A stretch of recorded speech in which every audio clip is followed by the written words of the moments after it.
Hello friends, दीक्षा S में आपका स्वागत है। परीक्षा मंथन के सीरीज में आज का हमारा सेशन है अंतर्राष्ट्रीय परिदृश्य। आज का वीडियो अंतर्राष्ट्रीय परिदृश्य का सेकंड वीडियो है। अंतर्राष्ट्रीय परिदृश्य का फर्स्ट वीडियो अपलोड किया जा चुका है। आप प्लेलिस्ट में जा करके वीडियो को देख सकते हैं। इसके साथ ही इस वीडियो के डिस्क्रिप्शन में भी फर्स्ट वीडियो का लिंक दे दिया जाएगा। 69th बीपीएससी के लिए परीक्षा मंथन करंट अफेयर्स काफी उपयोगी साबित होगा, तो आप लोग इस वीडियो को अवश्य देखिए। अगर आप लोगों ने हमारे चैनल दीक्षा है इसको अभी तक सब्सक्राइब नहीं किया है तो जल्द से जल्द सब्सक्राइब कर लीजिए। आइए चलते हैं टॉपिक की तरफ, जिसमें है वैश्विक पीडीआई शिखर सम्मेलन। हाल ही में digital economy working group DEWG की तीसरी बैठक का आयोजन पुणे महाराष्ट्र में किया गया। इस दौरान वैश्विक डिजिटल सार्वजनिक अवसंरचना डिजिटल पब्लिक इंफ्रास्ट्रक्चर DPI शिखर सम्मेलन का आयोजन किया गया। इस शिखर सम्मेलन के बाद DPI के सामान्य सिद्धांतों और डिजाइन पहलुओं पर विचार किया गया, जिसमें पारदर्शी मानक, साझेदारी, अंतर क्षमता और सामर्थ्य शामिल है। इस दौरान भारत ने वन फ्यूचर अलायंस नामक देशों का एक गठजोड़ बनाने का भी प्रस्ताव रखा, जो समान विचारधारा वाले देशों को लोगों के जीवन को बेहतर बनाने के लिए प्रौद्योगिकी का उपयोग करने की अनुमति देगा। इस शिखर सम्मेलन के दौरान भारत ने इंडिया स्टैग के माध्यम से बड़े पैमाने पर कार्यान्वित अपने सफल डिजिटल समाधानों को साझा करने के लिए आर्मेनिया, सिएरा लियोन और सूरीनाम के साथ समझौता ज्ञापनों पर हस्ताक्षर किए।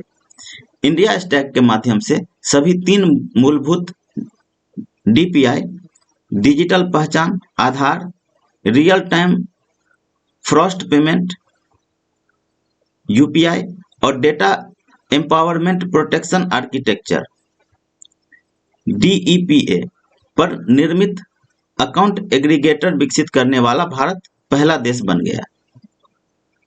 उल्लेखनीय है कि वैश्विक डिजिटल अर्थव्यवस्था के 11 मिलियन अमेरिकी डॉलर होने का अनुमान है और वर्ष 2025 तक इसके 23 ट्रिलियन अमेरिकी डॉलर तक पहुंचने की उम्मीद है। DEWG डिजिटल स्पेस में वैश्विक नीति संवाद को आकार देने में महत्वपूर्ण भूमिका निभाता है। नेक्स्ट है भारत न्यूजीलैंड गोलमेज बैठक।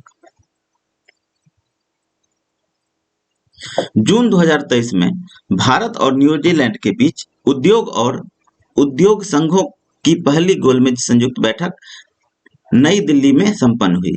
इस दौरान भारत और न्यूजीलैंड ने दोनों देशों की साझेदारी, पारस्परिक हित के क्षेत्रों में आर्थिक संबंधों को बढ़ावा देने हेतु सामंजस्य स्थापित करने की आवश्यकता पर व्यक्त की। यह बैठक वर्ष 1986 के द्विपक्षीय व्यापार समझौते के तहत गठित संयुक्त व्यापार समिति के उद्देश्यों को आगे बढ़ाने पर केंद्रित थी। न्यूजीलैंड ने निजी क्षेत्रों के साथ व्यापार और सहयोग को सुविधाजनक बनाने पर जोर दिया, जिसमें कुछ प्रमुख क्षेत्रों में यूनिफाइड पेमेंट इंटरफेस UPI प्रणाली को बढ़ावा देना, कार्बन क्रेडिट सहयोग एवं दोनों पक्षों के व्यवसायों को द्विपक्षीय लाभ हेतु गैर टैरिफ उपायों पर अनुरोध जैसे मुद्दों पर काम करना शामिल है। नेक्स्ट है अटलांटिक घोषणा। 8 जून 2023 को अमेरिका और यूनाइटेड किंगडम ने वैश्विक चुनौतियों को दूर करने के लिए अटलांटिक डिक्लेरेशन नामक एक नया रणनीतिक समझौता किया। इस समझौते का फोकस चीन के बढ़ते प्रभाव, रूस की आक्रामक कार्रवाइयों और दोनों देशों के लिए खतरा पैदा करने वाली आर्थिक अस्थिरता से निपटना है। अंतर्राष्ट्रीय स्थिरता के लिए चुनौतियां। अटलांटिक घोषणा स्पष्ट रूप से उन चुनौतियों की पहचान करता है जो अंतर्राष्ट्रीय स्थिरता के लिए खतरा है। यह समझौता अधिनायकवादी राज्यों के उदय उन्नत उन्नत प्रौद्योगिकियों के विघटनकारी प्रभाव, गैर राज्य कारकों के प्रभाव और जलवायु परिवर्तन से उत्पन्न अंतर्राष्ट्रीय चुनौतियों को स्वीकार करता है। इन चिंताओं को सीधे संबोधित करके दोनों राष्ट्रों का लक्ष्य अधिक स्थिर और सुरक्षित वैश्विक वातावरण को बढ़ावा देना है। व्हाइट हाउस शिखर सम्मेलन के दौरान राष्ट्रपति बाइडेन और प्रधानमंत्री सुनक ने दो प्राथमिक विषयों पर महत्वपूर्ण चर्चा की। पहला, यूक्रेन पर रूस का आक्रमण था, जिसने वैश्विक नेताओं के बीच महत्वपूर्ण चिंताएं बढ़ा दी है। दूसरा विषय आर्टिफिशियल इंटेलिजेंस एआई के तेजी से विकास और विभिन्न क्षेत्रों पर इसके प्रभावों पर केंद्रित था। ब्रिटेन दुनिया के पहले एआई शिखर सम्मेलन की मेजबानी करेगा। यह शिखर सम्मेलन आर्टिफिशियल इंटेलिजेंस पर चर्चा और विचारों का आदान प्रदान करने के लिए समान विचारधारा वाले देशों को इकट्ठा करेगा। नेक्स्ट है Indo Pacific economic framework for prosperity. हाल ही में आईपीईएफ की दूसरी मंत्री स्तरीय बैठक डेट्रॉइट यूएसए में संपन्न हुई, जिसमें सभी 14 भागीदार देशों ने भाग लिया। ये देश सामूहिक रूप से वैश्विक सकल घरेलू उत्पाद के 40% एवं वस्तुओं तथा सेवाओं के वैश्विक व्यापार के 28% का प्रतिनिधित्व करते हैं। यह भागीदार देशों के लिए अपने संबंधों को मजबूत करने तथा क्षेत्र से संबंधित महत्वपूर्ण आर्थिक एवं व्यापार मामलों में संलग्न होने के लिए अमेरिका के नेतृत्व वाली रूपरेखा है, जैसे महामारी से प्रभावित लोचशील आपूर्ति श्रृंखला का निर्माण करना। भारत एवं अन्य भागीदार देश आईपीईएफ आपूर्ति श्रृंखला स्तंभ 2 समझौते के समग्र उद्देश्यों को प्राप्त करने के प्रभावी कार्यान्वयन में सक्रिय रूप से सम्मिलित होने हेतु प्रतिबद्ध है। इस समझौते के तहत आईपीईएफ भागीदार देश निम्नलिखित की मांग कर रहे हैं। फर्स्ट है आपदा प्रतिक्रिया उपायों के माध्यम से आपूर्ति श्रृंखलाओं को अधिक लोचशील, मजबूत और सुव्यवस्थित रूप से एकीकृत बनाना। सेकंड है व्यवसाय की निरंतरता को बेहतर ढंग से सुनिश्चित करने तथा रसद एवं कनेक्टिविटी में सुधार के लिए व्यवधानों के प्रभावों का शमन करने हेतु सहयोग। थर्ड है विशेष रूप से महत्वपूर्ण क्षेत्रों एवं प्रमुख वस्तुओं के उत्पादन में निवेश को प्रोत्साहित करना। फोर्थ है आवश्यक कौशल उन्नयन, अप स्किलिंग तथा पुनः कौशल प्रदान करने, री-स्किलिंग के माध्यम से कर्मकार की भूमिका में वृद्धि तथा आईपीईएफ में स्किल क्रेडेंशियल फ्रेमवर्क की बढ़ती तुलनात्मक एवं फिफ्थ है आईपीईएफ भागीदारी के मध्य सहकारी एवं सहयोगी प्रयास। नेक्स्ट है भारत नेपाल संबंध। 1 जून 2023 को नेपाल के प्रधानमंत्री पुष्पकमल दहल प्रचंड ने भारत का दौरा किया। इस यात्रा के दौरान भारत और नेपाल ने दोनों देशों के बीच संबंधों को मजबूत करने के उद्देश्य से राजमार्गों, यहाँ पे हाईवे और ट्रांसवे पर ध्यान केंद्रित करने वाली परियोजनाओं की एक श्रृंखला की घोषणा की। इस यात्रा के दौरान कई अन्य द्विपक्षीय समझौतों पर हस्ताक्षर किए गए, जिसका विवरण निम्नलिखित है। फुकोट कर्णाली जल विद्युत परियोजना का विकास, लोअर अरुण जल विद्युत परियोजना के लिए परियोजना विकास समझौता, भारत द्वारा नेपाल में 10,000 मेगावाट बिजली का आयात, बहराइच में इंटीग्रेटेड चेकपोस्ट का उद्घाटन, मोतिहारी अमलेखगंज पेट्रोलियम पाइपलाइन के तहत दूसरे चरण का उद्घाटन। बिहार में जयनगर को नेपाल में कुर्था से जोड़ने वाली 35 किलोमीटर की क्रॉस बॉर्डर रेलवे लाइन। संशोधित पारगमन समझौता 1992 नेपाल को भारत के अंतर्देशीय जलमार्गों तक पहुंच की अनुमति देगा। भारत में बथनाहा में नेपाल सीमा शुल्क यार्ड तक भारतीय रेलवे कार्गो ट्रेन का उद्घाटन किया। नेपाल भारत के नेतृत्व वाले अंतर्राष्ट्रीय सौर गठबंधन में शामिल होगा। भारत नेपाल में एक उर्वरक संयंत्र स्थापित करेगा। भारत में रूपईडीहा और नेपाल में नेपालगंज में एकीकृत चेक पोस्ट।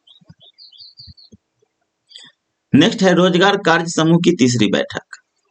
31 मई से 2 जून 2023 के बीच स्विट्जरलैंड के जिनेवा में स्थित अंतर्राष्ट्रीय श्रम संगठन ILO के मुख्यालय में रोजगार कार्य समूह एम्प्लॉयमेंट वर्किंग ग्रुप EWG की तीसरी बैठक का आयोजन किया गया, जिसमें G20 सदस्य देशों, अतिथि देशों एवं अंतर्राष्ट्रीय श्रम संगठन ILO, आर्थिक सहयोग एवं विकास संगठन OECD, organisation for economic cooperation and development, अंतर्राष्ट्रीय सामाजिक सुरक्षा संघ, international social security association ISSA और विश्व बैंक सहित अंतर्राष्ट्रीय संगठनों के प्रतिनिधियों ने भाग लिया।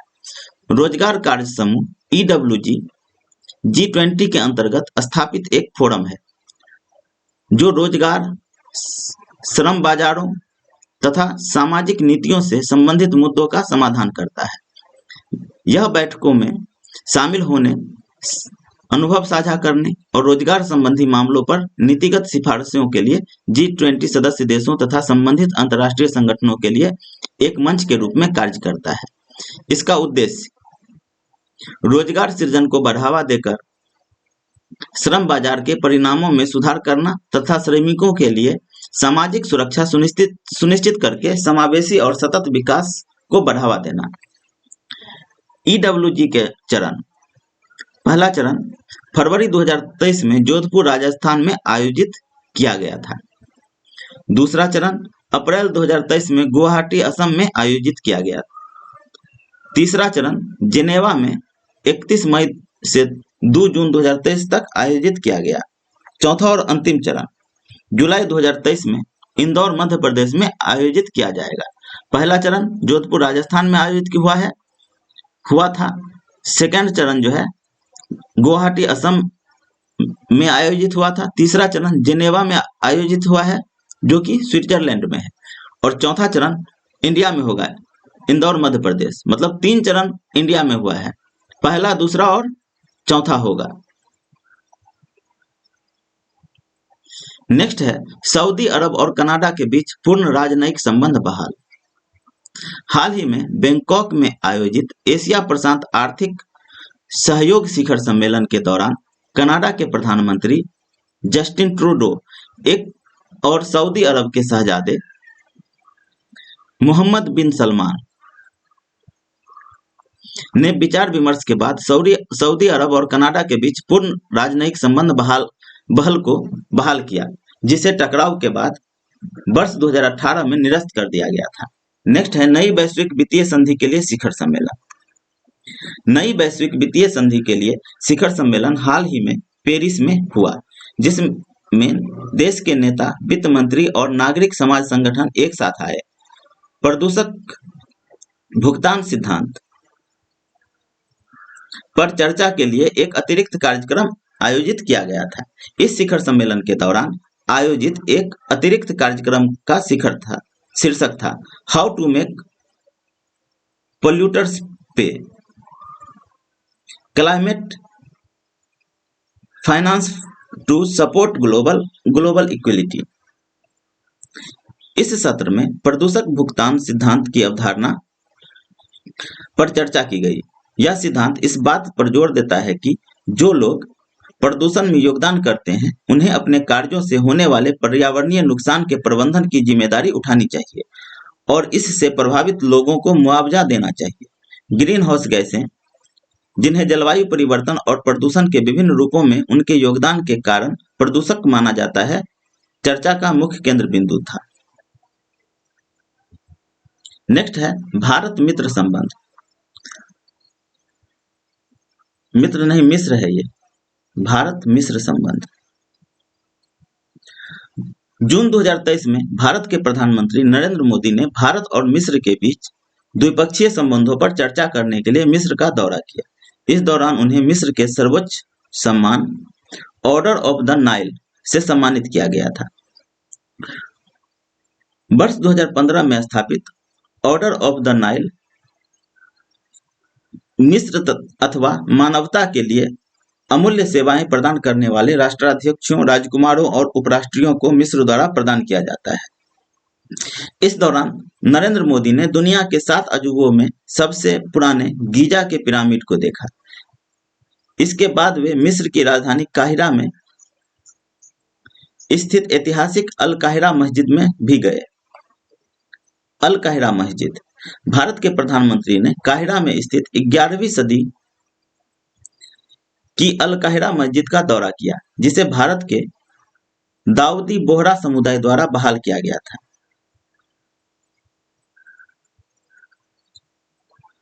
यह मस्जिद वर्ष 1012 में बनाई गई थी और यह काहिरा की चौथी सबसे पुरानी मस्जिद है। दाऊदी बोहरा मुसलमान फातिमी इस्माइली तैयबी विचारधारा का पालन करने हेतु जाने जाते हैं एवं 11वीं शताब्दी में भारत में अपनी उपस्थिति स्थापित करने में पहले मिस्र में पैदा हुए थे। विदित हो कि इस दौरान भारत और मिस्र के बीच कुछ रणनीतिक साझेदारी समझौते पर हस्ताक्षर किए गए, जो निम्नलिखित हैं: राजनयिक, रक्षा एवं सुरक्षा, आर्थिक जुड़ाव, वैज्ञानिक और शैक्षणिक सहयोग, सांस्कृतिक और जनसंपर्क। इस दौरान भारत और मिस्र के बीच कृषि, पुरातत्व और पुरावशेष तथा प्रतिस्पर्धा कानून के क्षेत्र में 3 समझौता ज्ञापन पर हस्ताक्षर किए गए, जिसका उद्देश्य इन क्षेत्रों में सहयोग में वृद्धि करना है। इस दौरान प्रधानमंत्री नरेंद्र मोदी ने हेलियोपोलिस कॉमनवेल्थ वार ग्रेव सेमेट्री में प्रथम विश्व युद्ध के दौरान मिस्र और अदन में अपनी जान गंवाने वाले 4300 से अधिक भारतीय सैनिकों को श्रद्धांजलि अर्पित की। G20 शिखर सम्मेलन में मिस्र की भागीदारी। सितंबर में आयोजित होने वाले आगामी G20 शिखर सम्मेलन में मिस्र को अतिथि देश के रूप में नामित किया गया है, जिससे इन दोनों के बीच द्विपक्षीय संबंध और मजबूत होंगे। नेक्स्ट है तीसरा FIPIC शिखर सम्मेलन।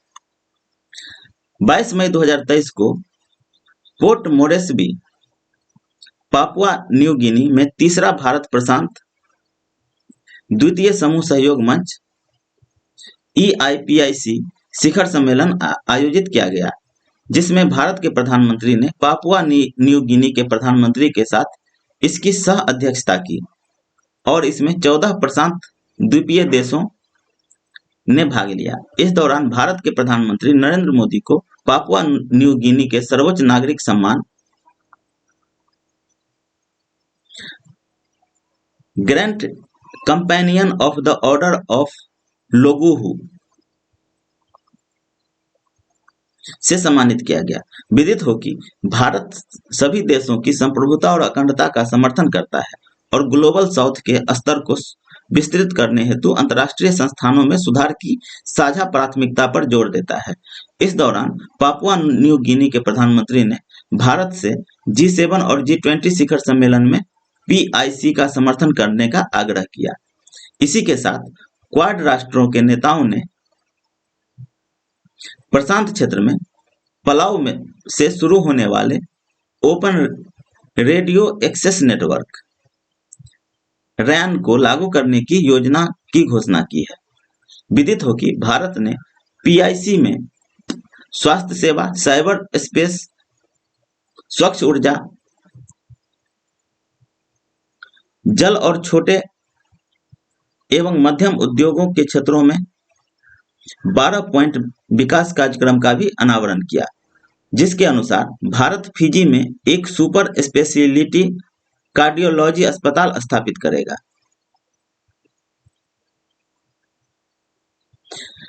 सभी 14 PIC में डायलिसिस यूनिट एवं समुद्री एम्बुलेंस शुरू करेगा और सस्ती दवाएं उपलब्ध कराने हेतु जन औषधि केंद्र भी स्थापित करेगा। भारत प्रत्येक प्रशांत द्वीपीय देश में छोटे और मध्यम स्तर के उद्यम क्षेत्र के विकास का समर्थन करेगा। भारत ने जल की कमी के मुद्दे को दूर करने हेतु अलवणीकरण इकाइयां प्रदान करने का भी संकल्प लिया। इसके अतिरिक्त नरेंद्र मोदी ने टोक पिसिन, पापुआ न्यू गिनी की आधिकारिक भाषा में तमिल क्लासिक कुर्रल भी जारी किया ताकि भारतीय विचार एवं संस्कृति को दक्षिण पश्चिमी प्रशांत राष्ट्र के लोगों के निकट लाया जा सके। नेक्स्ट है छठा हिंद महासागर सम्मेलन। मई 2023 में छठा हिंद महासागर सम्मेलन ढाका बांग्लादेश में आयोजित किया गया। इस दौरान इस सम्मेलन में हिंद महासागर क्षेत्र में कनेक्टिविटी में सुधार एवं विस्तार प्रमुख केंद्र बिंदु रहा। इस सम्मेलन की थीम शांति, समृद्धि और लचीले भविष्य हेतु साझेदारी थी। इस सम्मेलन में शांति एवं स्थिरता बनाए रखने हेतु आर्थिक विकास को बढ़ावा देने के तरीकों पर चर्चा करने के लिए 25 से अधिक देशों के प्रतिनिधियों ने भाग लिया। विदित हो कि हिंद महासागर सम्मेलन क्षेत्र में सभी के लिए सुरक्षा और विकास सागर हेतु क्षेत्रीय सहयोग की संभावनाओं पर विचार विमर्श करने के लिए हिंद महासागर के देशों का एक प्रमुख परामर्शी मंच है। इसका पहला सम्मेलन वर्ष 2016 में शुरू किया गया। हिंद महासागर सम्मेलन का पहला संस्करण वर्ष 2016 में सिंगापुर में और पांचवां वर्ष 2021 में आबू धाबी में संयुक्त अरब अमीरात में आयोजित किया गया। पहला संस्करण सिंगापुर में हुआ है और पांचवा सम्मेलन अबू धाबी संयुक्त अरब अमीरात में हुआ है। नेक्स्ट है रस्त अस्तारा रेलवे एवं INSTC। मई 2023 में रूस और ईरान ने अंतर्राष्ट्रीय उत्तर दक्षिण परिवहन corridor international north south transport corridor INSTC के हिस्से के रूप में ईरानी रेलवे लाइन रस्त अस्तारा रेलवे के निर्माण हेतु समझौते पर हस्ताक्षर किए, जिसका उद्देश्य रूस, ईरान, अजरबैजान, भारत और अन्य देशों को रेल एवं जलमार्ग से जोड़ना है। यह 162 किलोमीटर का रेलवे मार्ग है जो कैस्पियन सागर के पास रस्त ईरान शहर को अजरबैजान की सीमा पर अस्तारा अजरबैजान से जोड़ेगा। इसके कारण यात्रा समय सीमा में पूर्व की तुलना में 4 दिन का समय कम लगेगा। नेक्स्ट है 49वां G7 शिखर सम्मेलन। हाल ही में 49वें G7 शिखर सम्मेलन जापान के हिरोशिमा में आयोजित किया गया। इसमें सदस्य देशों ने भाग लिया। इस सम्मेलन ने वर्ष 2025 तक वैश्विक स्तर पर न्यूनतम उत्सर्जन की आवश्यकता पर बल दिया है। यदि सभी देश केवल अपनी मौजूदा प्रतिबद्धताओं को पूरा करते हैं तो वर्ष 2030 में उत्सर्जन वर्ष 2010 के स्तर से लगभग 11% अधिक होगा। इसका लक्ष्य अपर्याप्त सब्सिडी की परिभाषा निर्दिष्ट किए बिना वर्ष 2025 या उससे पहले अपर्याप्त जीवाश्म ईंधन सब्सिडी को समाप्त करना है। इस शिखर सम्मेलन में भारत के प्रधानमंत्री ने जापान के हिरोशिमा में महात्मा गांधी की एक प्रतिमा का अनावरण किया।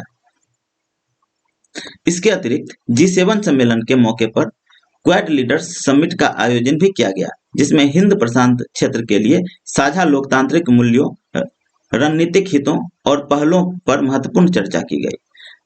क्वाड में कौन कौन से देश शामिल हैं?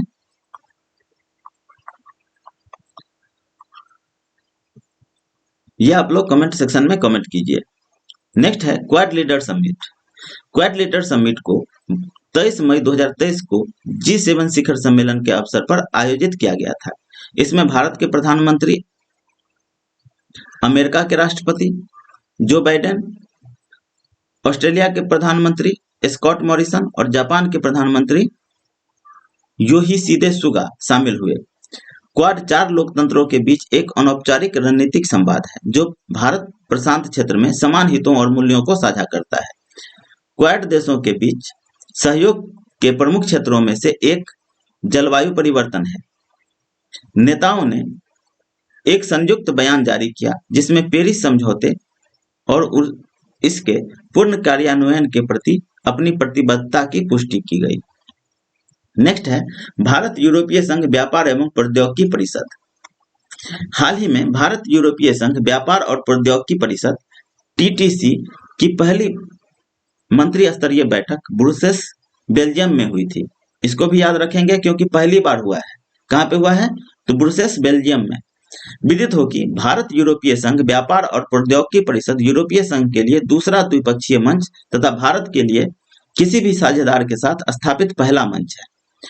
यूरोपीय संघ और अमेरिका ने जून 2021 में एक टीटीसी का गठन किया। इस बैठक में 3 कार्यकारी समूहों के तहत भविष्य के सहयोग के रोडमैप पर चर्चा हुई। फर्स्ट है रणनीतिक प्रौद्योगिकियां, डिजिटल शासन और डिजिटल कनेक्टिविटी। सेकंड है हरित और स्वच्छ ऊर्जा प्रौद्योगिकियां। थर्ड है व्यापार, निवेश और लचीली मूल्य श्रृंखला। इस बैठक के उद्देश्य दिशा पालन करना और दोनों पक्षों के बीच सहयोग सुनिश्चित करना है।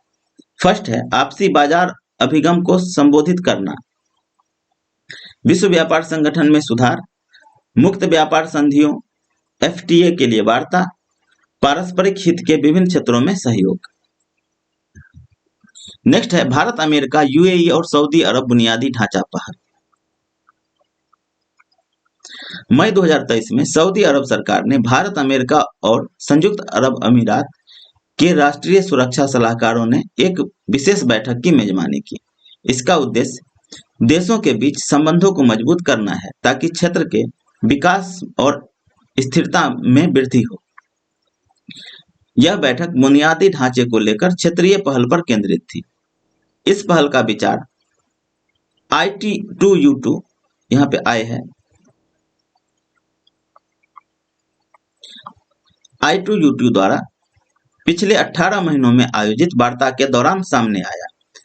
I2U2 दक्षिण एशिया को मध्य पूर्व में संयुक्त राज्य अमेरिका तक जोड़ने का काम करता है, जो आर्थिक प्रौद्योगिकी और कूटनीति को बढ़ावा देता है। I2U2 भारत, इजराइल, यूएई और अमेरिका द्वारा गठित एक नया समूह है जिसे वेस्ट एशियन क्वाड भी कहा जाता है। शराब पर स्वास्थ्य चेतावनी लागू करने वाला पहला देश बना आयरलैंड। आयरलैंड शराब उत्पादों पर अनिवार्य स्वास्थ्य सलाह लागू करने वाला पहला यूरोपीय देश बन गया है। आयरिश स्वास्थ्य मंत्री स्टीफन डेनेली ने नई स्वास्थ्य नीति को मंजूरी दे दी है। यह नीति 22 मई 2026 को लागू होगी। इस 3 साल की अवधि का उद्देश्य व्यवसायों को नए सार्वजनिक स्वास्थ्य दिशा निर्देश को समायोजित करने के लिए पर्याप्त समय देना है। शराब उद्योग ने यूरोपीय संघ EU में पहली बार प्रस्ताव पेश किए जाने का विरोध किया था। इसके बावजूद आयरलैंड ने अपने नागरिकों के लिए शराब उत्पादों पर हानिकारक प्रभावों के बारे में स्पष्ट और संबंधित और संक्षिप्त चेतावनी देने का अधिकार सफलतापूर्वक सुरक्षित कर लिया है। इन स्वस्थ चेतावनियों में यूरोपीय संघ और विश्व व्यापार संगठन दोनों द्वारा अनुमोदित कैंसर जैसे जोखिमों के बारे में जानकारी शामिल है। नेक्स्ट है भारत ने बांग्लादेश को भेंट किए 20 ब्रॉड गेज रेलवे इंजन। अंतर्राष्ट्रीय संबंधों में वृद्धि के लिए भारत ने अपने पड़ोसी बांग्लादेश को 20 ब्रॉड गेज बीजी रेलवे इंजन भिजवाए। 23 मई को भारतीय रेल मंत्री ने दिल्ली में हुए एक सम्मेलन में डिजिटल रूप से 20 ब्रॉड गेज बीजी इंजनों को बांग्लादेश के लिए रवाना किया। इस वर्चुअल समारोह में बांग्लादेश के रेल मंत्री मोहम्मद नूरुल इस्लाम सुजान भी सम्मिलित हुए। साथ ही इस प्रोग्राम में भारत के वरिष्ठ अधिकारियों व बांग्लादेश के प्रतिनिधियों ने भी भाग लिया। 2019 में बांग्लादेश के प्रधानमंत्री शेख हसीना की भारत यात्रा के दौरान भारत सरकार ने बांग्लादेश को अनुदान सहायता प्रदान करने की घोषणा की थी। उसी घोषणा के तहत इन डीजल इंजनों का भेजा जाना एक महत्वपूर्ण कदम है, जो दोनों देशों में मैत्री संबंधों को बढ़ावा देने में कारगर होगा। नेक्स्ट है वैश्विक बौद्ध सम्मेलन। यह भी काफी महत्वपूर्ण है क्योंकि बौद्ध सम्मेलन है। बौद्ध धर्म का बिहार से बहुत ही गहरा संबंध रहा है। वैश्विक बौद्ध शिखर सम्मेलन 2023 का आयोजन नई दिल्ली में किया गया और नई दिल्ली घोषणा के साथ सफलतापूर्वक संपन्न हुआ। प्रधानमंत्री नरेंद्र मोदी ने 20 अप्रैल 2023 को 2 दिवसीय शिखर सम्मेलन का उद्घाटन किया, जिसमें वैश्विक चुनौतियों का समाधान करने और दुनिया के भविष्य के लिए एक अस्थायी मॉडल पेश करने के लिए सार्वभौमिक मूल्यों के प्रसार और आंतरिकरण के तरीके पर ध्यान केंद्रित किया गया। भारत दुनिया का सबसे ज्यादा आबादी वाला देश, यह भी काफी इंपॉर्टेंट है। संयुक्त राष्ट्र जनसंख्या कोष UNFPA ने 19 अप्रैल 2023 को अपनी वार्षिक विश्व जनसंख्या स्थिति state of world population SOWP report जारी की। इस रिपोर्ट के अनुसार भारत जनसंख्या के आधार पर दुनिया का सबसे बड़ा देश बन गया है। भारत ने चीन को पीछे छोड़ते हुए पहले स्थान पर कब्जा जमाया है। संयुक्त राष्ट्र जनसंख्या कोष में ताजा आंकड़ों के अनुसार 142.86 करोड़ को पार कर गई है। वही चीन की कुल आबादी 142.57 करोड़ है। भारत की आबादी कितनी हो गई है? 142.86 करोड़ और चीन की आबादी है 142.57 करोड़। नेक्स्ट है वैश्विक बौद्ध सम्मेलन, यह किया जा चुका है। नेक्स्ट है बूजी ब्रिज। मोजाम्बिक में बूजी ब्रिज का उद्घाटन विदेश मंत्री S जयशंकर ने वर्चुअली किया। इसे भारत ने 132 किलोमीटर लंबी टीका बूजी नोवा सोफाला रोड परियोजना के हिस्से के रूप में बनाया है। यह नवनिर्मित पुल भारत मोजाम्बिक एकजुटता और मित्रता का एक व्यावहारिक उदाहरण है।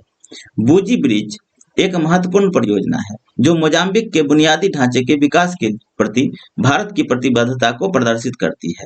भारत मोजाम्बिक की विकास गाथा में एक विश्वसनीय भागीदार रहा है और यह पुल देश के विकास में भारत के योगदान का एक और उदाहरण है।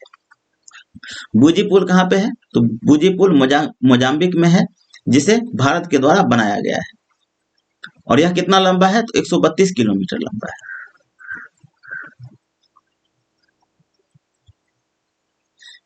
भारत दुनिया का सबसे आबादी वाला देश, ये भी हो गया है। वर्तमान वैश्विक जनसंख्या और जनसांख्यिकी UNFPA की रिपोर्ट के अनुसार वर्तमान वैश्विक जनसंख्या 8045 मिलियन है। जनसंख्या का सबसे बड़ा हिस्सा 15 से 64 वर्ष की आयु के बीच है, जो दुनिया की 65% आबादी का प्रतिनिधित्व करता है। पूर्वी और दक्षिण पूर्वी एशिया, मध्य और दक्षिणी एशिया में सबसे बड़ी आबादी है। 2022 में प्रत्येक में 1.4 बिलियन से अधिक लोग हैं। नेक्स्ट है वैश्विक खाद्य नीति रिपोर्ट 2023। अंतर्राष्ट्रीय खाद्य नीति अनुसंधान संस्थान international food policy research institute IFPRI ने 13 अप्रैल को वैश्विक खाद्य नीति report global food policy report 2023 जारी की। इसमें हितधारकों से लचीली और न्याय संगत खाद्य प्रणालियों के निर्माण के लिए दीर्घकालिक समाधानों में निवेश करने का आग्रह किया गया। इस रिपोर्ट में कहा गया कि कोविड-19 महामारी, जलवायु परिवर्तन, प्राकृतिक आपदा, नागरिक अशांति और राजनीतिक अस्थिरता जैसे कई संकटों के कारण 2020 से 22 के दौरान दुनिया भर में खाद्य असुरक्षा में वृद्धि हुई है। खाद्य और कृषि संगठन FAO का अनुमान है कि दुनिया भर में 3.83 अरब लोग कम से कम आंशिक रूप से कृषि खाद्य प्रणाली आधारित आजीविका पर निर्भर घरों में रहते हैं। विश्व आर्थिक मंच के अनुसार विशेष रूप से मई 2020 और 2022 के बीच उर्वरक की कीमतों में 199% की वृद्धि हुई है, जिससे खाद्य असुरक्षा बढ़ गई। इस रिपोर्ट के अनुसार अफ्रीका की 20% आबादी खाद्य असुरक्षित है और कुपोषित है। दीर्घकालिक समाधानों में निवेश करना महत्वपूर्ण है, क्योंकि जलवायु परिवर्तन से 2050 तक 72 मिलियन और लोगों के कुपोषित होने की भविष्यवाणी की गई है। नेक्स्ट है भारत को संयुक्त राष्ट्र सांख्यिकी आयोग के लिए चुना गया। संयुक्त राष्ट्र सांख्यिकी आयोग UN स्टैटिस्टिकल कमीशन के लिए भारत का हालिया चुनाव सांख्यिकी विविधता और जनसांख्यिकी के क्षेत्र में इसकी विशेषज्ञता का प्रमाण है। संयुक्त राष्ट्र सांख्यिकी आयोग अंतर्राष्ट्रीय सांख्यिकीय गतिविधियों के लिए सर्वोच्च निर्णय लेने वाला निकाय है और सांख्यिकीय मानकों को स्थापित करने और अवधारणाओं और विधियों के विकास के लिए जिम्मेदार है। संयुक्त राष्ट्र सांख्यिकी आयोग के लिए भारत का चुनाव। भारत आखिरी बार 2004 में सांख्यिकी आयोग का सदस्य था। इसे 1 जनवरी 2024 से शुरू होने वाले 4 साल के कार्यकाल के लिए फिर से चुना गया। भारत ने संयुक्त राष्ट्र सांख्यिकी आयोग के चुनाव में गुप्त मतदान में 53 में से 46 वोट हासिल किए। एशिया पैसिफिक स्टेटस श्रेणी में अन्य सीट जीतने वाला देश दक्षिण कोरिया है। अन्य संयुक्त राष्ट्र निकाय जिनके लिए भारत को चुना गया: अर्जेंटीना, चीन, केन्या, नाइजीरिया और दक्षिण अफ्रीका सहित 21 अन्य देशों के साथ भारत को नारकोटिक ड्रग्स आयोग, कमीशन ऑन नारकोटिक ड्रग्स के लिए भी चुना गया है। इसके अतिरिक्त इसे कार्यक्रम और समन्वय समिति के लिए चुना गया है, जो आर्थिक और सामाजिक क्षेत्र में संयुक्त राष्ट्र के कार्यों के समन्वय और एकीकरण में मदद करती है। भारत 1 जनवरी 2024 से ब्राजील, जर्मनी, जापान, मैक्सिको और अमेरिका जैसे अन्य निर्वाचित देशों के साथ 4 साल का कार्यकाल पूरा करेगा। भारत और कंबोडिया को एशिया प्रशांत राज्यों के लिए HIV/AIDS पर संयुक्त राष्ट्र कार्यक्रम समन्वयक बोर्ड के लिए भी चुना गया है। नेक्स्ट है ऑस्ट्रेलिया में लैंगिक वेतन अंतराल कानून पास। ऑस्ट्रेलिया ने हाल ही में देश में लैंगिक वेतन अंतराल को संबोधित करने के उद्देश्य से एक नया कानून पारित किया है। 100 से अधिक कर्मचारियों वाली कंपनियों को अपने लैंगिक वेतन अंतराल को प्रकट करने की आवश्यकता कानून है। पारदर्शिता की दिशा में एक कदम को व्यवसायों को उनके कार्यों के लिए जवाबदेह बनाने की अपेक्षा करता है। यह नया कानून अगले साल की शुरुआत में प्रभावी होगा। ऑस्ट्रेलिया में लैंगिक वेतन अंतर वर्षों से एक महत्वपूर्ण मुद्दा रहा है, जहां महिलाएं पुरुषों द्वारा अर्जित प्रत्येक डॉलर के मुकाबले औसतन 87 सेंट कमाती है। आधिकारिक आंकड़ों के मुताबिक 2023 में देश में जेंडर पे गैप 13.3% था। सभी उद्योगों और व्यवसायों में औसत साप्ताहिक सामान्य पूर्णकालिक कमाई AUD 1653.60 थी, जो पुरुष समकक्षों के औसत से 253.50 AUD कम थी। निजी क्षेत्र में यह अंतर व्यापक था, जहां महिलाएं सार्वजनिक क्षेत्र से भी कम कमाती थी। नेक्स्ट है पेरिस में ई-स्कूटर पर प्रतिबंध। फ्रांस का शहर पेरिस अपनी खूबसूरती और आकर्षण के लिए जाना जाता है। शहर की सड़कें पर्यटकों और स्थानीय लोगों से समान रूप से भरी हुई होती है, जिनमें से कई लोग शहर को नेविगेट करने के लिए किराए के ई-स्कूटर पर निर्भर है। हालांकि एक हालिया जनमत संग्रह के साथ शहर में अगस्त 2023 के अंत तक किराए के ई-स्कूटर पर प्रतिबंध लगाने का फैसला लिया है। पोलैंड बना यूक्रेन को लड़ाकू विमान देने वाला पहला नाटो देश। पोलैंड ने हाल ही में यूक्रेन को 4 MiG-29 लड़ाकू जेट की डिलीवरी की घोषणा की, जिससे वह ऐसा करने वाला पहला उत्तरी अटलांटिक संधि संगठन नाटो देश बन गया। इस कदम को रूस के साथ चल रहे संघर्ष में यूक्रेन के लिए सैन्य समर्थन की दिशा में एक महत्वपूर्ण कदम के रूप में देखा जा रहा है। नेक्स्ट है डिजास्टर रेजिलिएंट इंफ्रास्ट्रक्चर पर 5वां आर्थिक अंतर्राष्ट्रीय सम्मेलन। डिजास्टर रेजिलिएंट इंफ्रास्ट्रक्चर के लिए गठबंधन एक वार्षिक सम्मेलन आयोजित करता है, जो बुनियादी ढांचे के लचीलेपन के समाधान पर काम करने के लिए दुनिया भर के निर्णयकर्ताओं, विचारकों, शिक्षाविदों और संस्थाओं को एक साथ लाता है। नवीनतम सम्मेलन डिजास्टर रेजिलिएंट इंफ्रास्ट्रक्चर पर 5वां अंतर्राष्ट्रीय सम्मेलन 4 और 5 अप्रैल 2023 को नई दिल्ली में आयोजित किया गया। ICDRI 2023 का उद्देश्य। ICDRI 2023 का उद्देश्य सदस्य देशों को disaster resilient infrastructure DRI solution pathway में शामिल होने और योगदान करने के लिए एक मंच प्रदान करना है। सम्मेलन ने DRI समाधानों पर साझेदारी, ज्ञान साझा करने और पूरकता को बढ़ावा देने के लिए बुनियादी ढांचे के हितधारकों के लिए एक साथ लाया है। यह आपदा और जलवायु अनुकूल बुनियादी ढांचे पर वैश्विक संवाद को मजबूत करने का भी प्रयास करता है। लचीले बुनियादी ढांचे का लक्ष्य सुरक्षित और बेहतर आजीविका और जीवन की गुणवत्ता तक पहुंच प्रदान करना है। ICDRI 2023 का विषयगत फोकस। ICDRI की theme delivering resilient and inclusive infrastructure, pathway for risk informed system practices and investment. ICDRI का थीम क्या है? तो ICDRI का थीम है delivering resilient and inclusive infrastructure, pathway for risk informed systems practices and investment. यह वैश्विक सम्मेलन 3 स्तंभों के आसपास आयोजित किया गया था। फर्स्ट है, पहला स्तंभ लचीला बुनियादी ढांचा प्रदान करना है, समावेशी और जोखिम सूचित प्रणाली।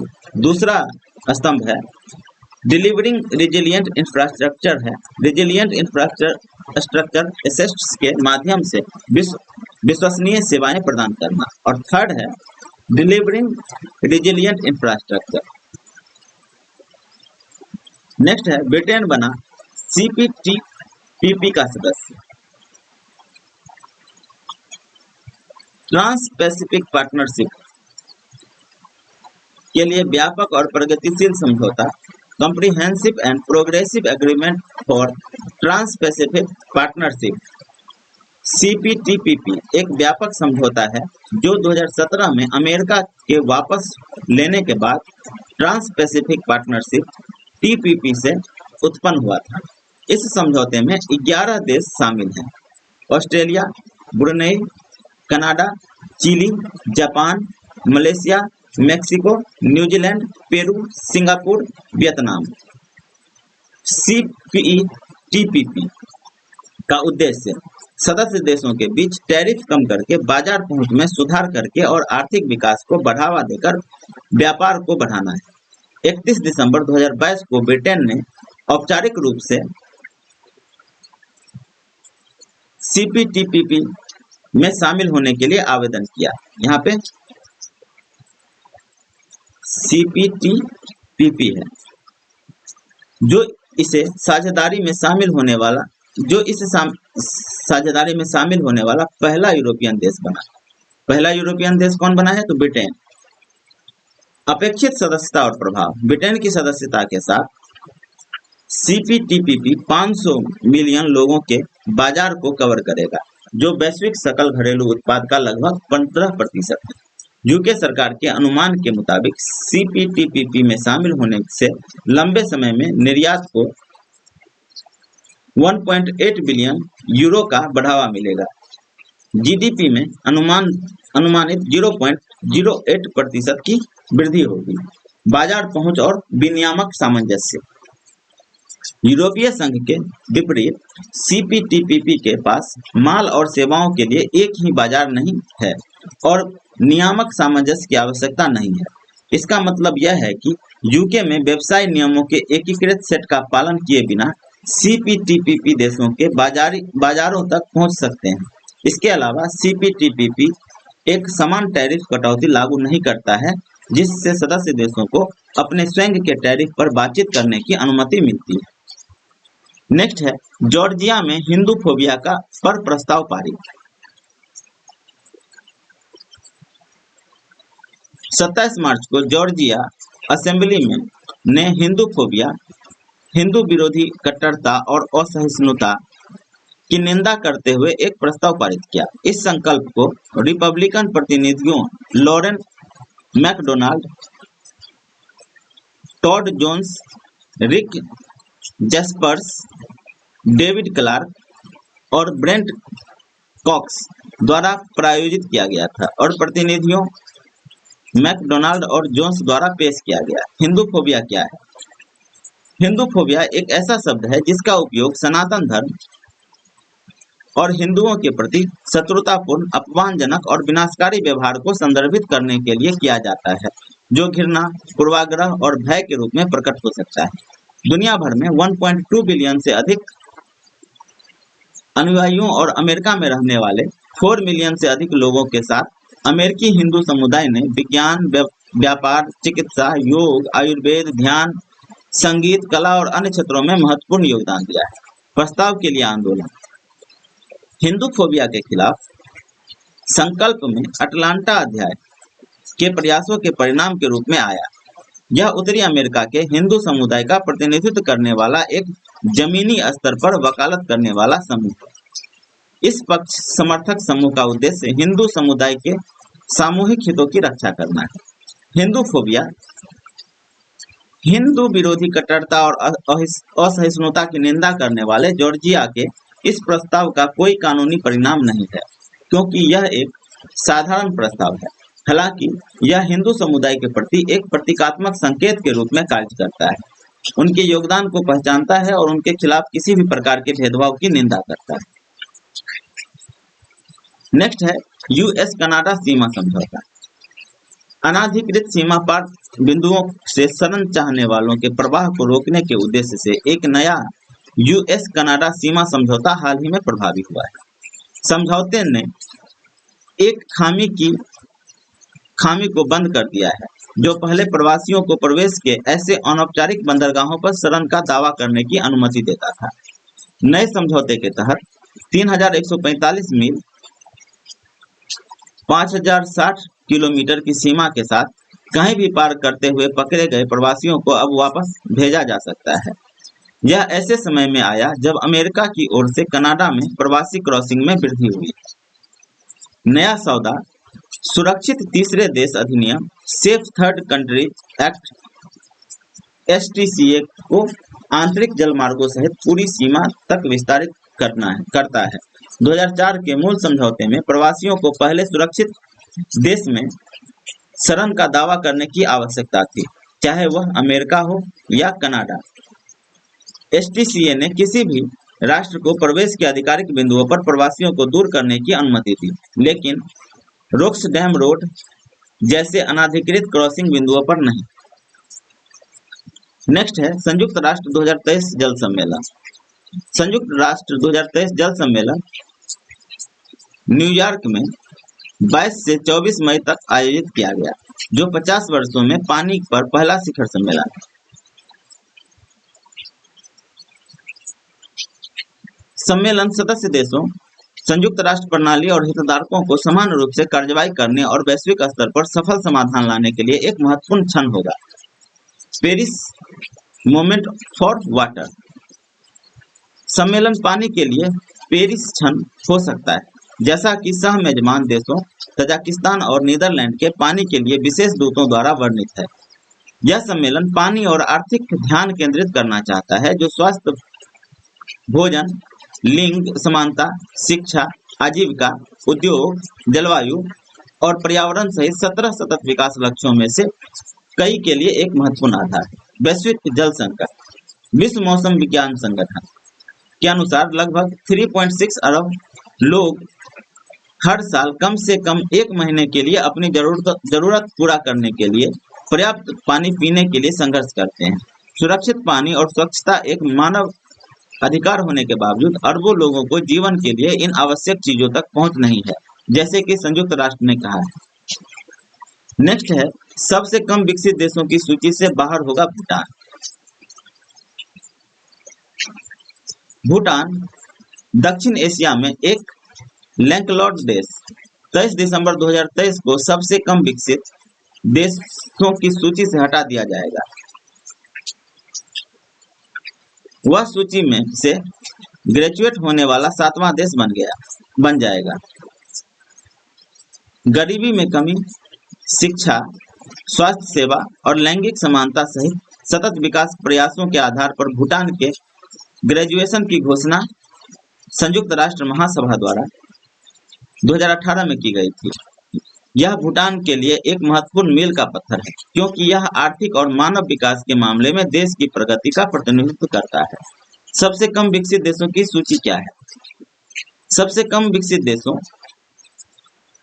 की सूची 1971 में संयुक्त राष्ट्र द्वारा दुनिया के सबसे गरीब और सबसे कमजोर देशों की पहचान करने और उनका समर्थन करने के उद्देश्य से स्थापित की गई थी। इस सूची में 46 देश शामिल हैं। जिन्हें उनके आय स्तर, मानव विकास संकेतक, आर्थिक भेदियता के आधार पर वर्गीकृत किया गया है। इन देशों को आर्थिक विकास के मामले में महत्वपूर्ण चुनौतियों का सामना करना पड़ता है, जिसमें बुनियादी ढांचे पर निम्न स्तर, बुनियादी ढांचे का निम्न स्तर, वित्तीय बाजारों तक सीमित पहुंच और गरीबी की उच्च घटनाएं शामिल हैं। 2035 में यूरोप में गैस डीजल कारों की बिक्री पर प्रतिबंध। यूरोपीय संघ ने हाल ही में गैस और डीजल कारों की बिक्री पर प्रतिबंध लगाने की योजना बनाई है। यह प्रतिबंध 2035 में प्रभावी होगा। इलेक्ट्रिक वाहनों के उपयोग को बढ़ाने के लिए यह निर्णय लिया गया था। इसका उद्देश्य शून्य उत्सर्जन प्राप्त करना है। इस योजना को सफलतापूर्वक क्रियान्वित करने के लिए यूरोपीय आयोग 2025 से हर 2 साल में प्रगति पर एक रिपोर्ट तैयार करेगा। निर्माता इस कदम का स्वागत कर रहे हैं। वॉक्सवैगन जैसे वाहन निर्माता पहले ही केवल इलेक्ट्रिक व्हीकल का उत्पादन शुरू कर चुके हैं। Global south centre of excellence. हाल ही में प्रधानमंत्री नरेंद्र मोदी ने घोषणा की कि भारत विकासशील देशों के लिए विकास समाधानों पर शोध करने के लिए एक global south centre of excellence स्थापित करेगा। उन्होंने इन देशों की चिंताओं को दूर करने के लिए मानव केंद्रित वैश्वीकरण का भी आह्वान किया। Voice of global south virtual summit के समापन सत्र में उनके उद्घाटन भाषण के दौरान यह घोषणा की गई। अक्साई चीन रेलवे लाइन। चीन सरकार अक्साई चीन क्षेत्र में एक नई रेलवे लाइन बनाने की योजना बना रही है। यह लाइन पेगोंग झील तक पहुंचेगी।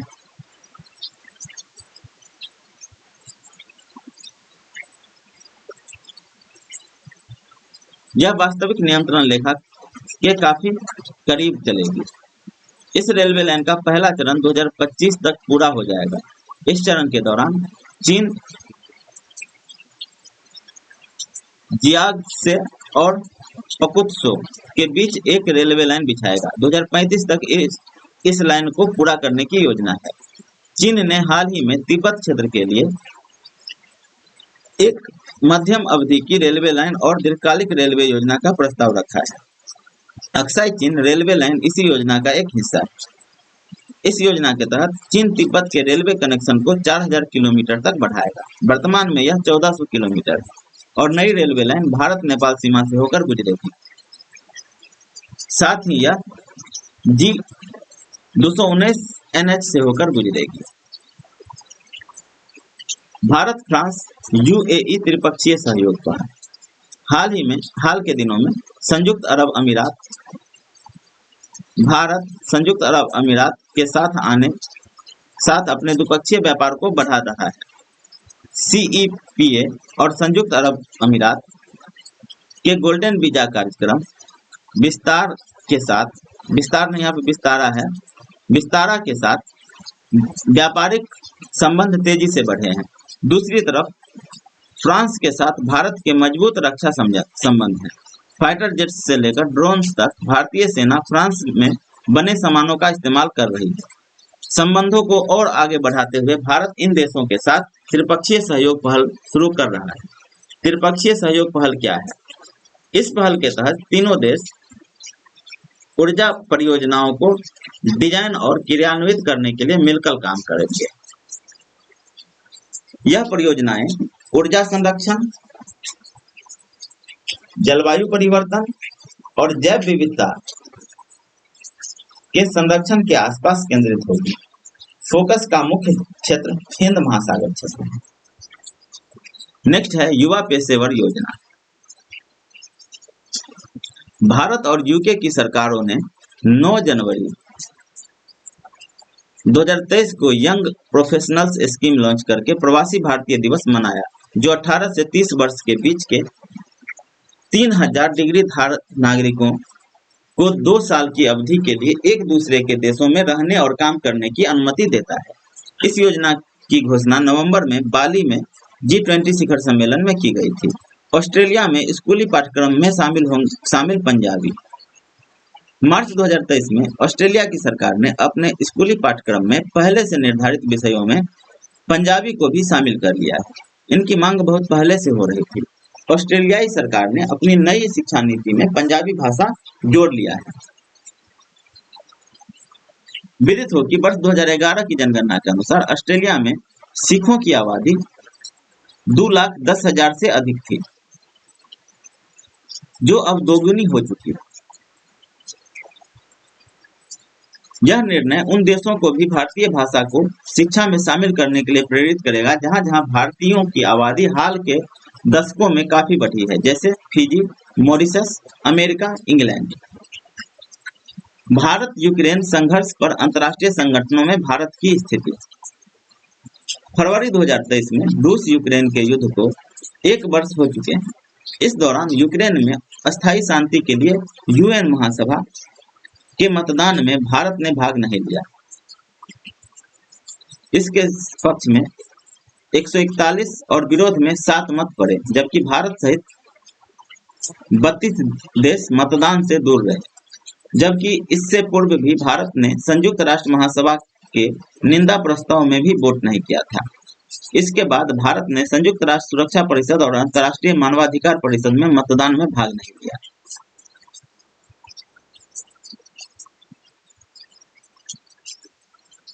विदित हो कि नवंबर 2022 में भारत रूस द्वारा प्रस्तावित संयुक्त राष्ट्र सुरक्षा परिषद के इस प्रस्ताव से अनुपस्थित रहा, जिसमें अमेरिका और यूक्रेन पर जैविक हथियार इस्तेमाल का उल्लंघन करने के लिए सैन्य जैविक गतिविधियों को अंजाम देने का आरोप लगाया गया है। नेक्स्ट है पूर्वी आर्थिक मंच और भारत की संतुलित कार्यवाही। सितंबर 2022 में रूस द्वारा व्लादिवोस्तोक में आयोजित 7वें पूर्वी आर्थिक मंच ईस्टर्न इकोनॉमिक फोरम EEF की मेजबानी की गई। यह फोरम उद्यमियों के लिए रूस के सुदूर पूर्व क्षेत्र में अपने कारोबार का विस्तार करने के लिए एक मंच है। विदित हो कि ईस्टर्न इकोनॉमिक फोरम की स्थापना रूस के राष्ट्रपति व्लादिमीर पुतिन के एक निर्णय द्वारा वर्ष 2015 में की गई थी। यह मंच रूस के सुदूर पूर्व क्षेत्र के आर्थिक विकास में सहयोग और एशिया प्रशांत क्षेत्र में अंतर्राष्ट्रीय सहयोग का विस्तार करता है। इस फोरम की बैठक प्रत्येक वर्ष रूस के शहर व्लादिवोस्तोक में आयोजित की जाती है। यह फोरम विश्व अर्थव्यवस्था, क्षेत्रीय एकीकरण और नए औद्योगिक और तकनीकी क्षेत्रों के विकास के साथ साथ रूस और अन्य देशों के सामने वैश्विक चुनौतियों पर चर्चा के लिए एक मंच के रूप में कार्य करता है। बीते वर्षों में यह फोरम रूस एशिया प्रशांत के बीच राजनीतिक, आर्थिक और सांस्कृतिक संबंधों को विकसित करने की रणनीति पर चर्चा करने के लिए एक अंतर्राष्ट्रीय मंच के रूप में उभरा है। नेक्स्ट है भारत बांग्लादेश के मध्य समझौता। सितंबर 2022 में बांग्लादेश के प्रधानमंत्री शेख हसीना ने भारत का दौरा किया और भारतीय प्रधानमंत्री के साथ वार्ता की।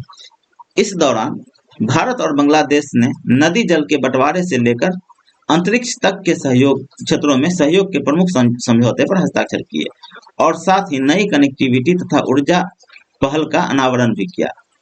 बैठक की मुख्य विशेषता, दोनों पक्षों ने 7 समझौता ज्ञापनों MOU पर हस्ताक्षर किए। फर्स्ट है कुशियारा नदी विकास परियोजना। यह एक जल निकासी परियोजना है जिससे भारत में दक्षिणी असम और बांग्लादेश के सिलहट क्षेत्र को लाभ होगा। कुशियारी नदी समझौते के तहत बांग्लादेश की कुशियारी नदी 100 से 153 क्यूसेक पानी निकालने पर सहमत हुआ है, जिससे वहां के किसानों को लाभ प्राप्त होगा। सेकंड है अंतरिक्ष प्रौद्योगिकी में सहयोग। थर्ड है माल ढुलाई जैसे क्षेत्रों में रेलवे द्वारा उपयोग की जाने वाली सूचना प्रौद्योगिकी प्रणालियों पर सहयोग। फोर्थ है विज्ञान एवं प्रौद्योगिकी में सहयोग। फिफ्थ है भारत में बांग्लादेश रेलवे कर्मियों और बांग्लादेशी न्यायिक अधिकारियों का प्रशिक्षण प्रसार भारती बांग्लादेश के टेलीविजन के मध्य प्रसारण में सहयोग। 6 है दोनों देश ने भारत से रियायती वित्त पोषण के साथ बांग्लादेश के खुलना डिवीजन में बनाई जा रही मैत्री सुपर थर्मल पावर प्रोजेक्ट के पहले यूनिट का अनावरण किया। और 7th है, झारखंड में निर्माणाधीन 1320 मेगावाट विद्युत परियोजना को पूर्ण होने पर बांग्लादेश को पारेषित किया जाएगा, जिसे अगस्त 2022 में बांग्लादेश के पावर ग्रिड के साथ सिंक्रोनाइज किया जा रहा था। रूपसा रेल पुल का उद्घाटन 5.13 किलोमीटर के रूपसा रेल पुल का भी उद्घाटन किया गया, जो 64.7 किलोमीटर के खुलना मोंगला बंदरगाह ब्रॉड गेज रेलवे परियोजना का एक महत्वपूर्ण हिस्सा है।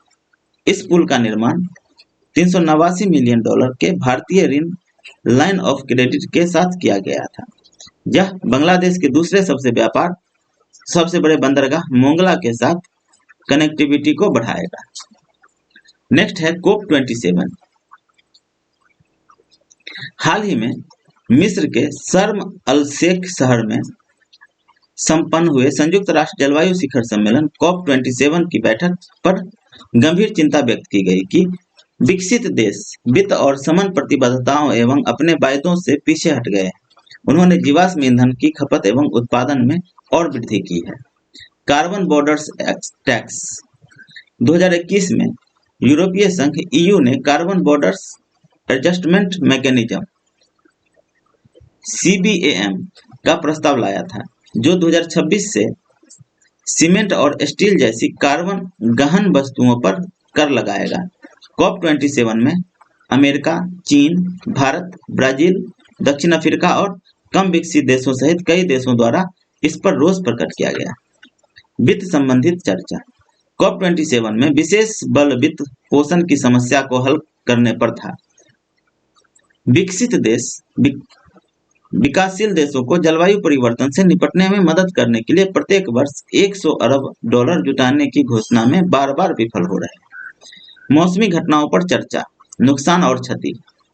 जलवायु प्रेरित नुकसान के लिए देशों को मुआवजा देने पर सहमति व्यक्त करने हेतु UN सचिव के अनुसार प्रत्येक राष्ट्र द्वारा आगामी 5 वर्षों में खतरनाक मौसम की चेतावनी दी जाएगी। नेक्स्ट है no money for terror conference 2022। हाल ही में आतंकवादी विरोधी वित्त पोषण पर तीसरा नो मनी फॉर टेरर मंत्रिस्तरीय सम्मेलन नई दिल्ली भारत में आयोजित किया गया।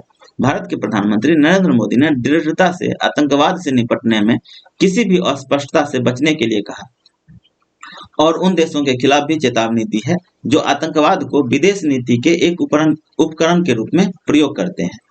No money for terror conference 2018 फ्रांसीसी सरकार की एक पहल के रूप में शुरू किया गया था, जो विशेष रूप से देशों के बीच आतंकवाद के वित्त पोषण को रोकने के लिए सहयोग पर ध्यान केंद्रित करने के लिए था। और 2022 में इसका सम्मेलन कहाँ पे हुआ है? तो नई दिल्ली, भारत में। नेक्स्ट है G20 शिखर सम्मेलन 2022। प्रधानमंत्री नरेंद्र मोदी 6 नवंबर 2022 को भारत द्वारा G20 अध्यक्षता के लिए लोगो, थीम और वेबसाइट का अनावरण किया। विदित हो कि 1 दिसंबर 2022 से 30 नवंबर 2023 तक एक वर्ष के लिए भारत G20 समूह की अध्यक्षता करेगा। G20 शिखर सम्मेलन 15 और 16 नवंबर को बाली, इंडोनेशिया में आयोजित हुआ। भारत अब पूर्ववर्ती इंडोनेशिया और उत्तराधिकारी ब्राजील के साथ ट्रोइका का हिस्सा होगा। भारत की G20 अध्यक्षता के लिए आधिकारिक वेबसाइट www.g20.in है। साथ ही एक मोबाइल ऐप G20 इंडिया भी जारी किया गया है। G20 लोगो और थीम। G20 लोगो भारत के राष्ट्रीय ध्वज के जीवंत रंगों से प्रेरित है। इसमें केसरिया, सफेद, हरा, नीला रंग शामिल है। इसमें भारत का राष्ट्रीय पुष्प कमल के साथ पृथ्वी को जोड़ा गया है, जो चुनौतियों के बीच विकास को दर्शाता है। पृथ्वी जीवन के प्रति भारत के धरती के अनुकूल दृष्टिकोण को दर्शाती है, जो प्रकृति के साथ पूर्ण सामंजस्य को प्रतिबिंबित करता है। G20 लोगों के नीचे देवनागरी लिपि में भारत का उल्लेख है। थीम। भारत की G20 समूह की अध्यक्षता की थीम वसुधैव कुटुंबकम या एक पृथ्वी एक परिवार एक भविष्य, one earth one family one future को चुना गया है। इसे महाउपनिषद के प्राचीन संस्कृत पाठ से लिया गया है। नेक्स्ट है नाटो में शामिल स्वीडन और फिनलैंड। 4 अगस्त 2022 को अमेरिकी संसद के उच्च सदन सीनेट ने स्वीडन और फिनलैंड को नाटो में शामिल करने की मंजूरी प्रदान की, जिससे स्वीडन और फिनलैंड नाटो में शामिल होने का रास्ता लगभग साफ हो गया है। यूक्रेन पर रूस के हमले से डरे स्वीडन और फिनलैंड ने नाटो के सदस्य बनने के लिए मई 2022 में आवेदन किया था। इसके बाद यूरोपीय राष्ट्र और संयुक्त राज्य अमेरिका ने स्वीडन और फिनलैंड के इस कदम का स्वागत किया, जबकि तुर्की ने फिनलैंड और स्वीडन के नाटो में शामिल होने का विरोध किया।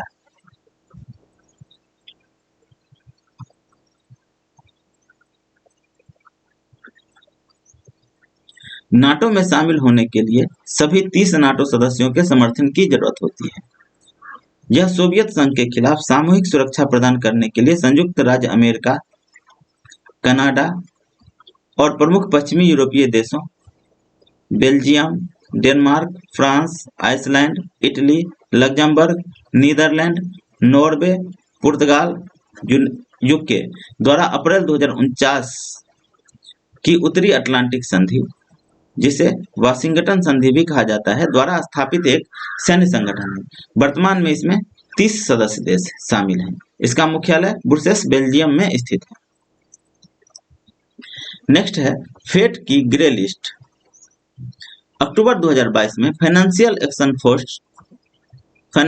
एक्शन टास्क फोर्स द्वारा फ्रांस के पेरिस में 4 दिवसीय अधिवेशन का आयोजन किया गया। इसमें पाकिस्तान को ग्रे लिस्ट से हटा दिया गया है।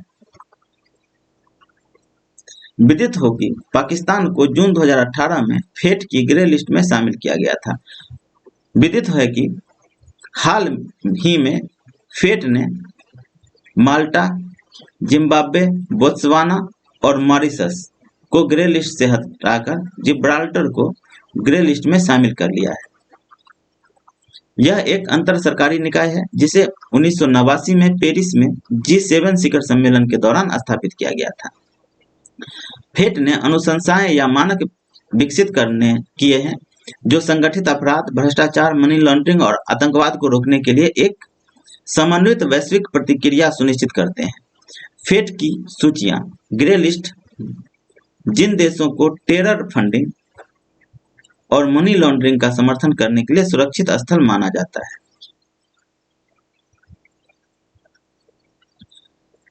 उन्हें फेट की ग्रे लिस्ट में डाल दिया जाता है। विदित हो कि इस सूची में शामिल किया जाना संबंधित देश के लिए एक चेतावनी के रूप में कार्य करता है कि उसे ब्लैक लिस्ट में शामिल किया जा सकता है। फेट की सूचियां ग्रे लिस्ट जिन देशों को टेरर फंडिंग और मनी लॉन्ड्रिंग का समर्थन करने के लिए सुरक्षित स्थल माना जाता है, उन्हें फेट की ग्रे लिस्ट में डाल दिया जाता है। विदित हो कि इस सूची में शामिल किया जाना संबंधित देश के लिए एक चेतावनी के रूप में कार्य करता है कि उसे ब्लैक लिस्ट में शामिल किया जा सकता है। ब्लैक लिस्ट यह असहयोगी देशों या क्षेत्रों के रूप में पहचाने जाने वाले देश होते हैं जो देश आतंकी फंडिंग और मनी लॉन्ड्रिंग गतिविधियों का समर्थन करते हैं। वर्तमान में ईरान और Democratic People's Republic of Korea इस लिस्ट में है। ब्लैक लिस्ट में कौन कौन से देश हैं? तो ब्लैक लिस्ट में ईरान और Democratic People's Republic of Korea है, और ग्रे लिस्ट में जो है, ग्रे लिस्ट में जिब्राल्टर है। नेक्स्ट क्वेश्चन है डे ऑफ 8 बिलियन। संयुक्त राष्ट्र ने 15 नवंबर 2022 को डे ऑफ 8 बिलियन के रूप में नामित किया। वर्ल्ड पॉपुलेशन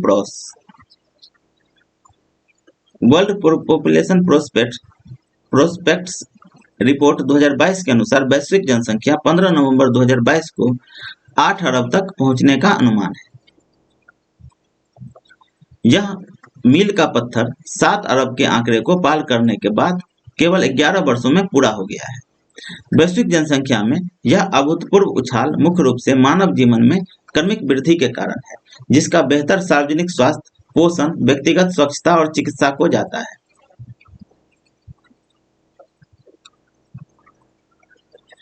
जहां वैश्विक आबादी को 7 से 8 अरब तक पहुंचने में 11 साल लगे, वहीं 9 अरब मिलियन के पत्थर तक पहुंचने में लगभग 15 साल लगने की उम्मीद है। इससे वैश्विक जनसंख्या वृद्धि में गिरावट का पता चलता है। 2050 में वैश्विक आबादी 9.7 अरब तक पहुंचने की उम्मीद है। 2022 से 2050 तक वैश्विक जनसंख्या में अनुमानित वृद्धि का 50% से अधिक 8 देशों में केंद्रित होगा। ये देश हैं भारत, पाकिस्तान, फिलीपींस, मिस्र, कांगो, इथियोपिया, नाइजीरिया, तंजानिया। उप सहारा अफ्रीका की जनसंख्या वृद्धि में 50% से अधिक योगदान करने की उम्मीद है। नेक्स्ट है ISIS SEA। जनवरी 2023 में आतंकी संगठन Islamic state of Iraq and Levant in south east Asia ISIS SEA को संयुक्त राष्ट्र सुरक्षा परिषद UNSC ने एक वैश्विक आतंकी संगठन घोषित किया है। यह कवायद उसकी संपत्ति कुर्क करने, उसके सदस्यों पर यात्रा प्रतिबंध लगाने और उसे हथियार की आपूर्ति रोकने का मार्ग प्रशस्त करेगी। इस संगठन को Islamic state east Asia division और दावलतुल इस्लामिया वलियतुल मुशरिक के नाम से भी जाना जाता है।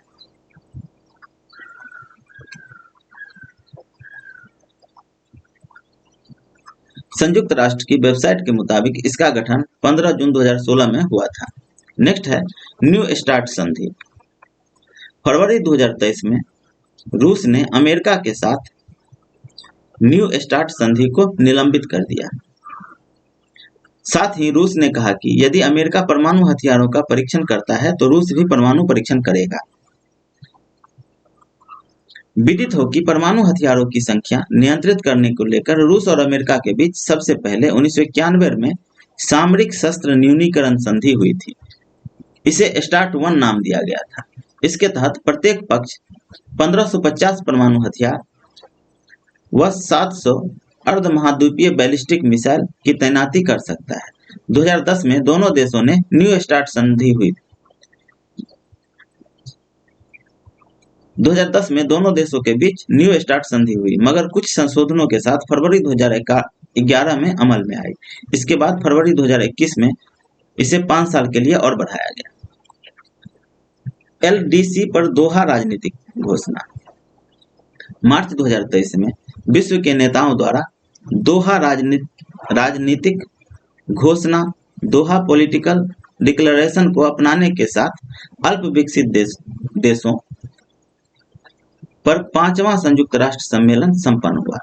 यह घोषणा कतर में संभावना में वृद्धि यह घोषणा कतर में संभावना से समृद्धि तक विषय पर आयोजित LDC सम्मेलन के दूसरे भाग का महत्वपूर्ण परिणाम है। यह दोहा कार्य योजना, दोहा प्रोग्राम ऑफ एक्शन DPOA को लागू करने पर केंद्रित है, जो दुनिया के 46 सबसे कमजोर देशों के लिए सतत विकास लक्ष्यों सस्टेनेबल डेवलपमेंट गोल्स SDG को प्राप्त करने हेतु 10 वर्षीय योजना है। न्यूयॉर्क, अमेरिका में मार्च 2022 में LDCs, यहाँ पे S है, LDCs सम्मेलन के पहले भाग के दौरान दशक 2022 से 31 के लिए DPOA पर सहमति जताई गई थी। नेक्स्ट है IBSA, डिजिटल गवर्नेंस रिफॉर्म।